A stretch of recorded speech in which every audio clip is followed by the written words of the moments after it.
Shalom à tous, c'est la troisième partie de la vidéo, peut-être aussi la dernière. Donc nous sommes sur le sujet, la tombe de Jésus-Christ est vide. Le tombeau est vide. Apporte la bonne nouvelle autour de toi. Le tombeau de Jésus-Christ est vide. Et jusqu'à ce jour, Israël n'a pas de roi. Et nous, la datation de tout ce que nous faisons, c'est avant Jésus et après Jésus. Donc la preuve que Jésus-Christ existe bel et bien, nous les avons dans nos cahiers, dans nos livres d'histoire, dans nos livres de sciences et dans tout ce que nous faisons sur la terre. Lorsque nous comptons le calendrier, nous disons, nous sommes à telle date et à telle date et à tel jour. Notre calendrier commence à l'ère chrétienne, selon le calendrier grégorien. Alors mon frère, alors ma soeur, tourne-toi vers l'Éternel. Je continue la lecture.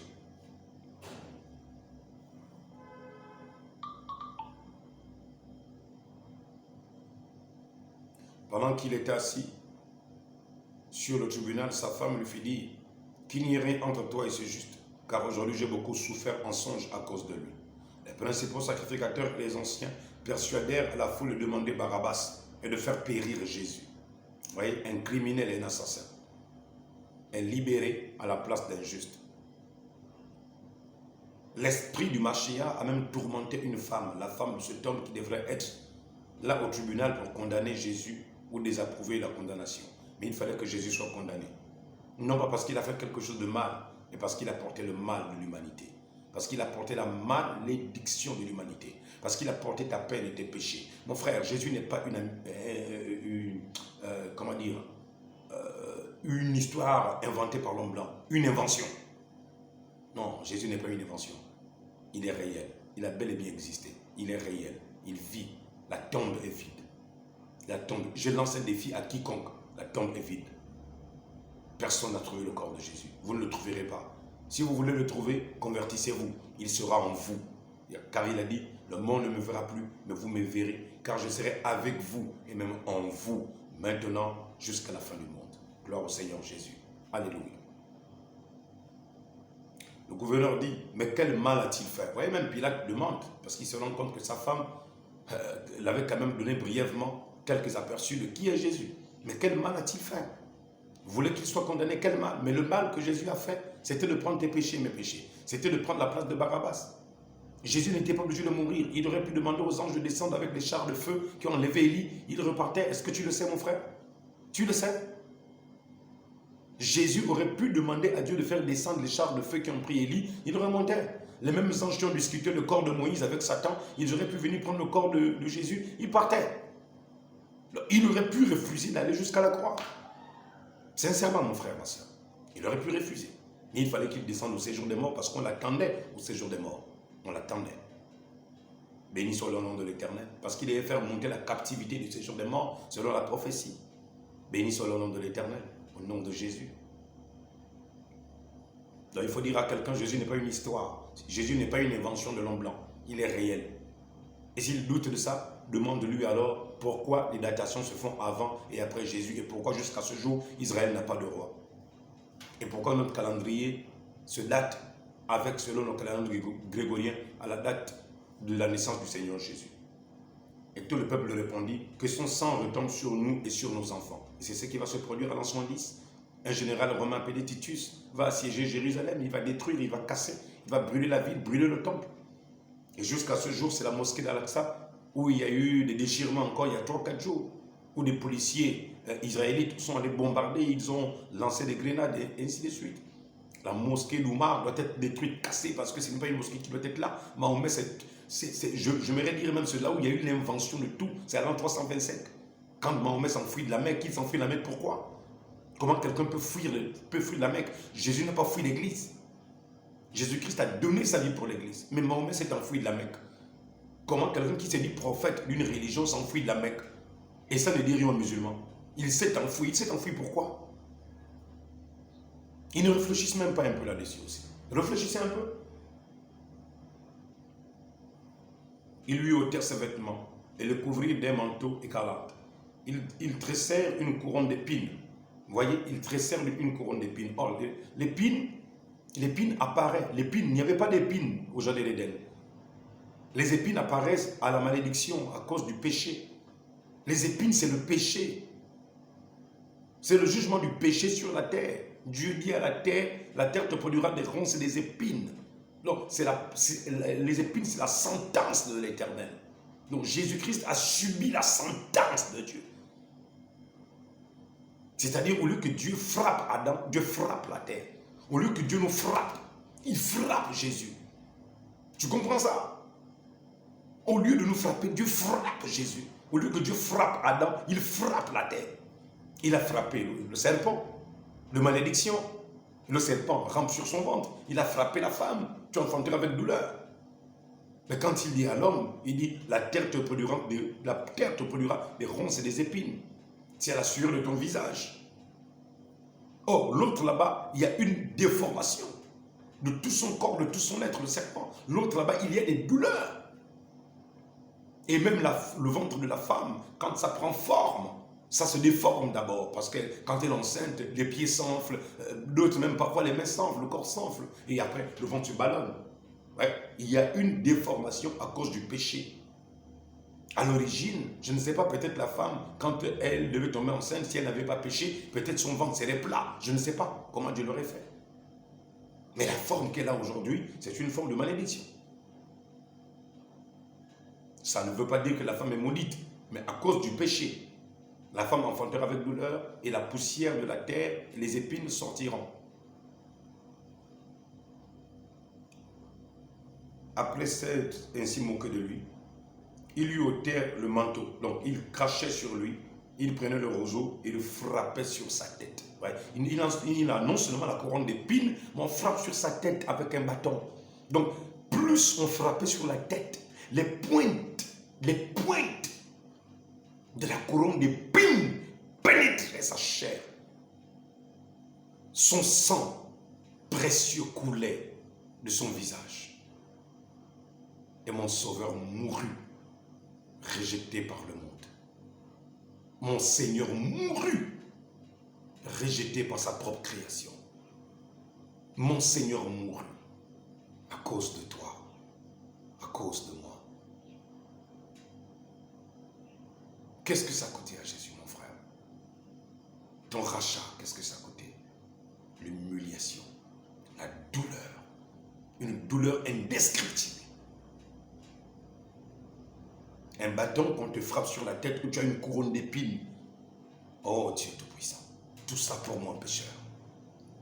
Tout ça pour toi, mon frère, ma soeur. Tout ça pour toi, le Barabbas d'aujourd'hui. Que fais-tu?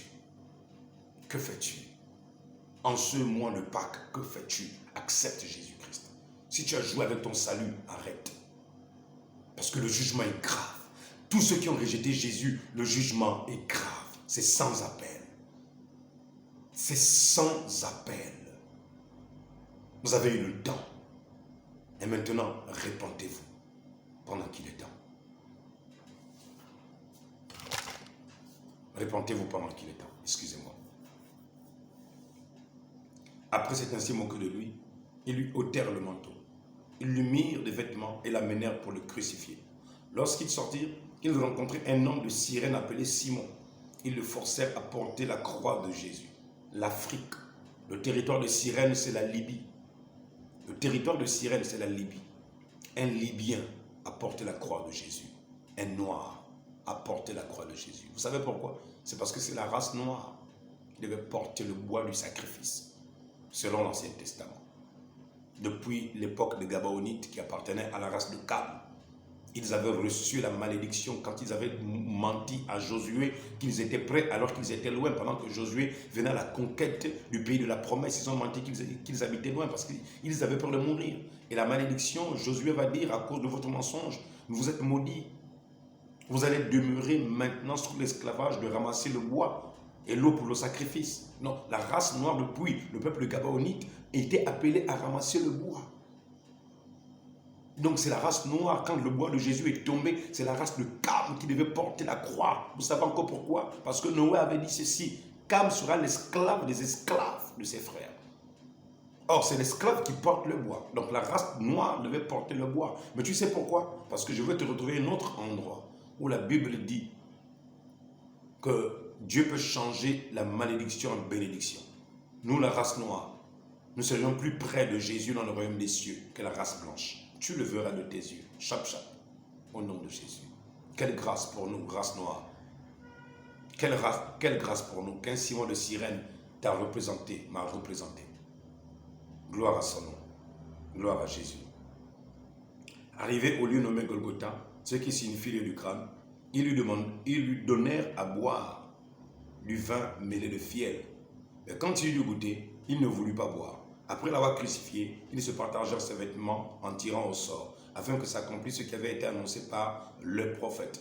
Ils se sont partagés mes vêtements, ils se sont tirés au sort ma tunique. Jésus a été déshabillé. Ça ne suffisait pas qu'on mette un jugement inique sur lui. Ça ne suffisait pas qu'on lui mette une couronne d'épines. Ça ne suffisait pas qu'on le crucifie. Mais on crucifie Jésus nu. Qu'est-ce que ça te fait si tu sors de ta maison nu? Quelle honte tu auras. Mais regarde, aux yeux et au public, devant le public, pardon, Jésus fut crucifié nu pour toi et pour moi. Tu sais pourquoi? Parce que quand le péché est rentré, c'était la nudité. Et quand le péché devait être vaincu, c'est aussi la nudité. Donc, il est passé par la nudité à cause du jardin d'Éden. La nudité. La nudité. Adam et Ève étaient nus. C'est après que Dieu les a vêtus à cause du péché. Mon frère, ma soeur, Jésus-Christ a été dénudé à cause de toi et moi. Si tu refuses Jésus, quel jugement vas-tu subir? Quel jugement vas-tu subir, mon frère, ma soeur? Alors, les principaux sacrificateurs, avec les scribes et les anciens, se moquaient de lui et disaient, il a sauvé les autres, il ne peut se sauver lui-même. S'il est le roi d'Israël, vous voyez qu'il descende de la croix et nous croirons en lui. Il rejette, on se raille, on se moque de lui. Et au lieu de mettre une couronne d'or massive, même une couronne en bois, pourquoi pas, ou une couronne, je ne sais pas dans quelle matière, du plastique, mais une couronne d'épines. On prend la malédiction, c'est ce qu'on met sur sa tête. La malédiction sur la tête du Mashiach. La malédiction sur la tête du Sauveur, du Rédempteur. Ne passe pas loin du salut de Jésus. Ce samedi 8 avril 2023, Dieu te parle au travers de Joseph, son fils. Toutes ces profondeurs sont en moi parce que je porte Jésus en moi. Jésus et moi n'est pas une affaire qu'un homme m'a converti. C'est une affaire de l'intérieur de mon cœur. Il m'a converti, il m'a changé. Voilà pourquoi je l'aime. Voilà pourquoi il m'aime aussi. Il s'est confié en Dieu, que Dieu le délivre maintenant. S'il aime, car il a dit, je suis fils de Dieu. Les brigands crucifiés avec lui. L'insultaient de la même manière. Or, le troisième brigand, je vous ai dit quoi? Ça devrait être qui ça? Barabbas. Pas Jésus. Mais le peuple va demander qu'on relâche Barabbas, le criminel, l'assassin, le voleur. Et qu'on tue Jésus. Mais Jésus dit, je donne ma vie. Donc personne ne tue Jésus. Jésus donne sa vie. Mais comme il faut des hommes pour l'amener à perdre la vie, c'est pourquoi on dit, ils ont tué Jésus. Mais en réalité, Jésus a donné sa vie. Tu sais pourquoi il a donné sa vie? C'était pour venir te chercher, mon frère. C'était pour venir te prendre, pour te dire, viens mon fils. C'était pour que sa main vienne jusqu'à toi et qu'il t'arrache des ténèbres, qu'il te ramène jusqu'à lui. Et je prie au nom suprême de Jésus-Christ, que ma main soit la main du Seigneur, qu'elle t'arrache des ténèbres, qu'elle te ramène jusqu'à lui, dans le nom suprême de Jésus-Christ. Crois au Seigneur Jésus. Sa main est puissante, elle n'est pas trop courte pour te sauver. La Bible dit que ce sont nos iniquités qui nous éloignent du Seigneur Jésus. Mais les autres disaient, laissez, voyons si Élie viendra le sauver. Jésus poussa de nouveau un cri, un grand cri, il rendit l'esprit. Et voici, le voile du temple se déchira en deux depuis le haut jusqu'en bas, la terre trembla, les rochers se fendirent, les sépulcres s'ouvrirent, plusieurs des corps des saints qui étaient morts ressuscitèrent. Le voile du temple se déchira, comme pour dire, je suis venu ouvrir une voie des jours sans fin vers un monde meilleur. Jésus-Christ est venu ouvrir une voie des jours sans fin vers un paradis, vers une nouvelle demeure de l'âme, une Jérusalem où nous n'aurions plus à souffrir, à languir, à être malade, à avoir des maux de tête, à avoir des insuffisances rénales, à avoir ceci, à avoir cela. Terminer toutes les douleurs, terminer les gémissements, terminer la pauvreté, terminer le travail, terminé toutes ces souffrances, la moquerie, la médisance, terminé. Les jeux, les plaisirs terminés. Oh, gloire, un monde meilleur nous attend. Es-tu prêt, mon frère? Veux-tu aller là-bas? Ou tu penses que c'est une histoire de conte de fées? Non, mon frère. Joseph qui te parle, je l'ai vu. Je l'ai vu. J'ai vu Jésus, mon frère. Et j'ai vu cette nouvelle Jérusalem. Je te dis ce qui est vrai au nom suprême de Jésus. Il est interdit de jurer, mais je te jure par le nom de Jésus-Christ. C'est la vérité.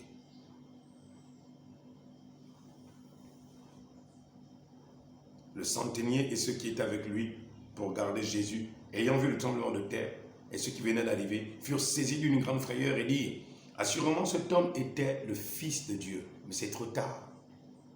Monsieur le centenier, mon frère, n'attends pas qu'il soit trop tard. Ne sois pas un centenier romain qui écoute cette vidéo, qui regarde cette vidéo et qui ne prend aucune décision. Toi qui joues avec ton salut, toi qui pars à l'église, qui fréquentes l'église, qui passes ton temps à regarder tes vidéos, des vidéos seulement pour le plaisir. Quand tu regarderas cela, ce serait peut-être la dernière fois que Jésus te parlera au travers des lèvres humaines pour t'appeler et te dire, donne-moi ta vie. Donne-moi ta vie.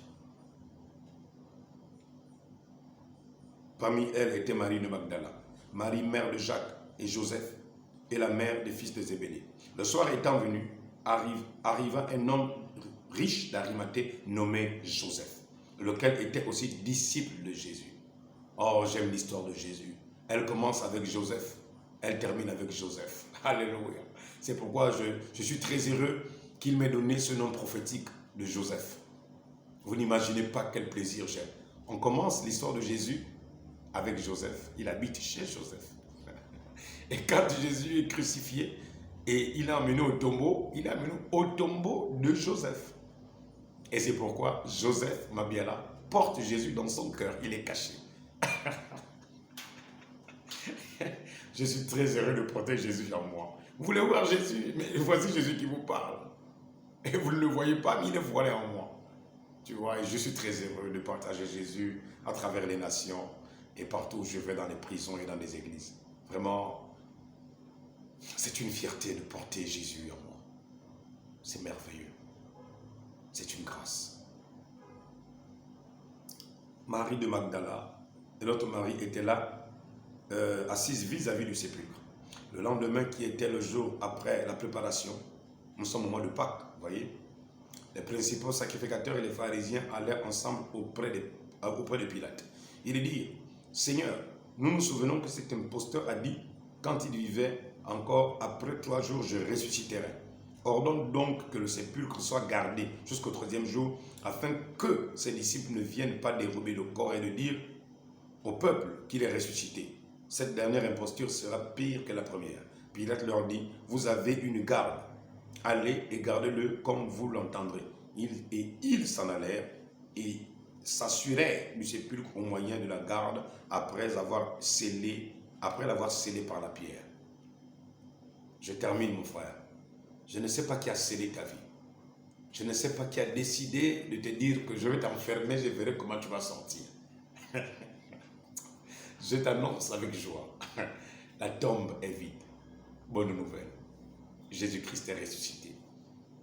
Et si Satan n'a pas pu retenir Jésus dans sa tombe, je t'annonce que ce soit l'autorité mystique, occulte, franc-maçonnique, démoniaque qui pense te retenir, elle ne pourra jamais te retenir.